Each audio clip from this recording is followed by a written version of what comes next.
Alf, we have a gaping void in our sports card collection, but we're going to help take care of that void when we are at the National. You take the card and put it in the sleeve. What's going on, sports card hobby family? We are, 10 days, 8, 9, 10 days away from the National. It's coming up next week. Did we reinforce the takeoff ramp? No, we didn't have time.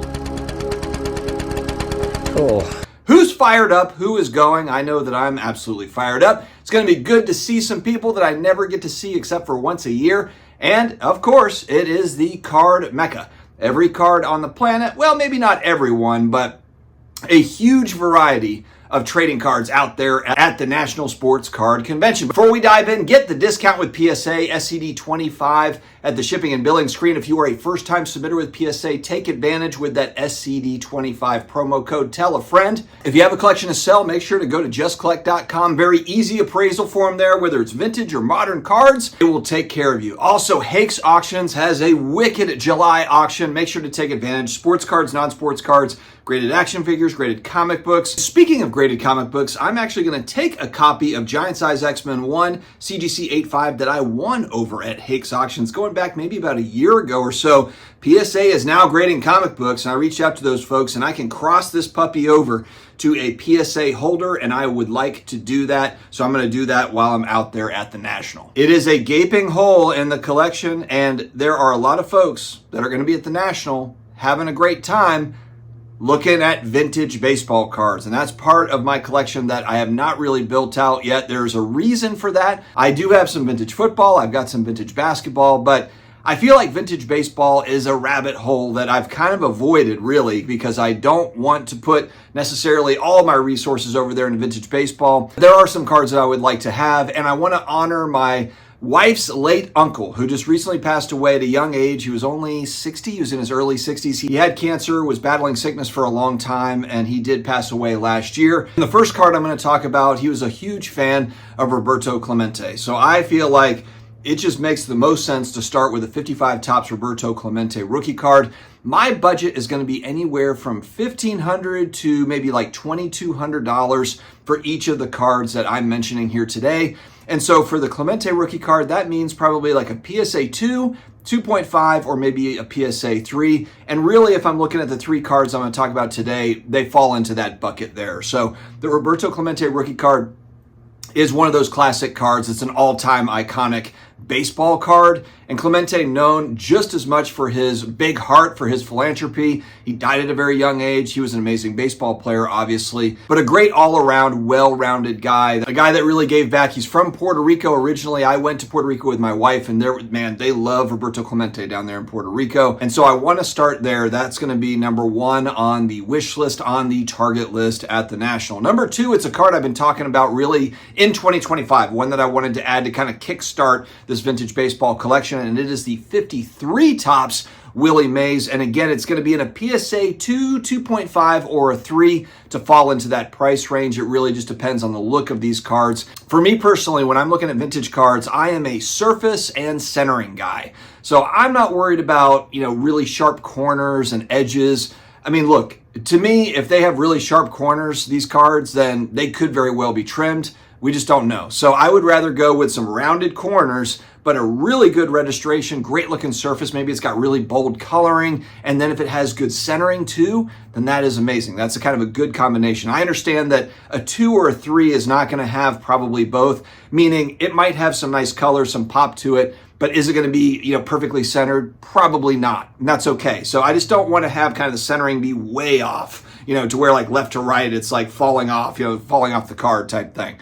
So I want to have that combination of a nice surface, with a good centered card for Clemente and for Willie Mays. Ultimately, I'd like to have a 52 Topps Willie Mays, but that one's going to be a higher price point. Of course, won't be on this particular trip. I don't see that happening. And then last but certainly not least, my uncle, he was a Cleveland Indians fan, but one of his favorite players was Pete Rose with the Reds. And so Pete Rose being, of course, a guy that recently passed away. I believe he's one of these guys that should have been thought of for the Baseball Hall of Fame. I'm not a huge baseball fan, so I'm not going to pretend like I'm some sort of authority on who should get into the Hall of Fame.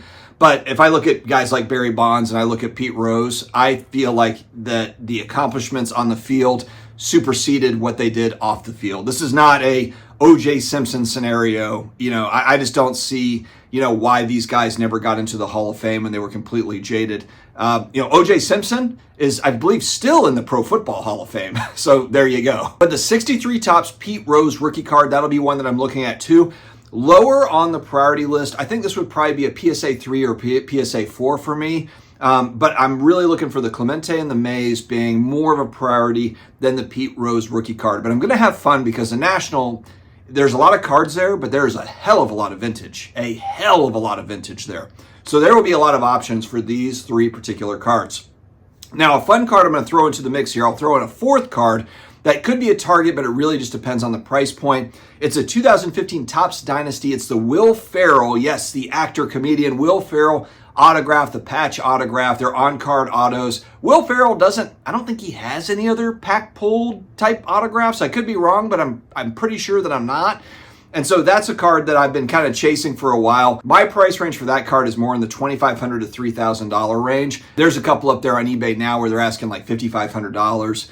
But I've seen them sell, I think one sold for like $3,200 within the last 6 months. And that's the type of card where it could sell for $2,500, it could sell for $4,000. It really just depends. They're also different numbering. I think there's one of ones, there's out of 5, there's out of 10. I saw one at last year's National, and I believe they were asking maybe like $3,500 for it at last year's National. So I'm curious to see if I'll run into another one this year at the National. Those are going to be the four that I'm really going to target. Of course, I'm going to keep an open mind if I see any other things, but I'm going to try to really stay kind of disciplined.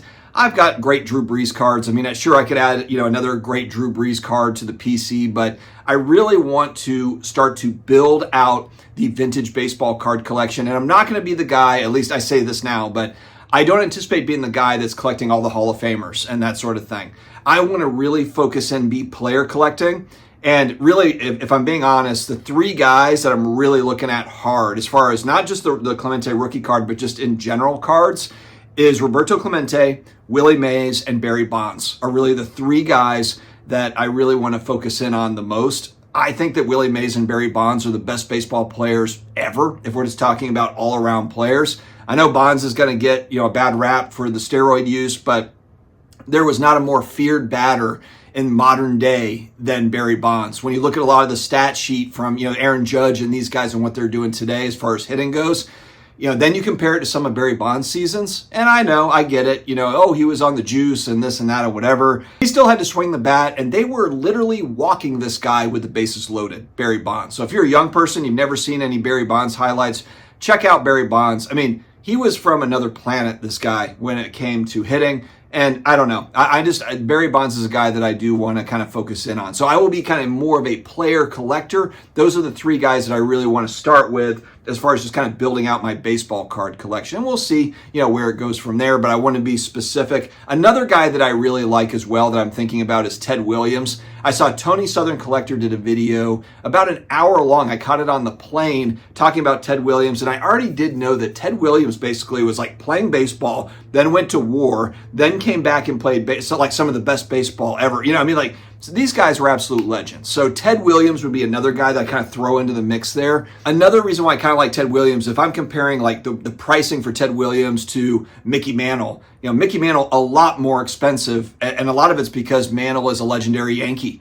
So Ted Williams might be a guy, not to say that Ted Williams has cheap cards and expensive cards, because he doesn't. They can be very expensive, but that's just one of those legends that I feel like I could get in at a price point that might be a little bit less than some of the other players. But we'll have to see. So we'll see how this goes. I'm excited for this year's National next week. I hope to see you there. Let me know if you're going to be there in the comments section. Stay healthy, stay awesome, and I will talk to you again later.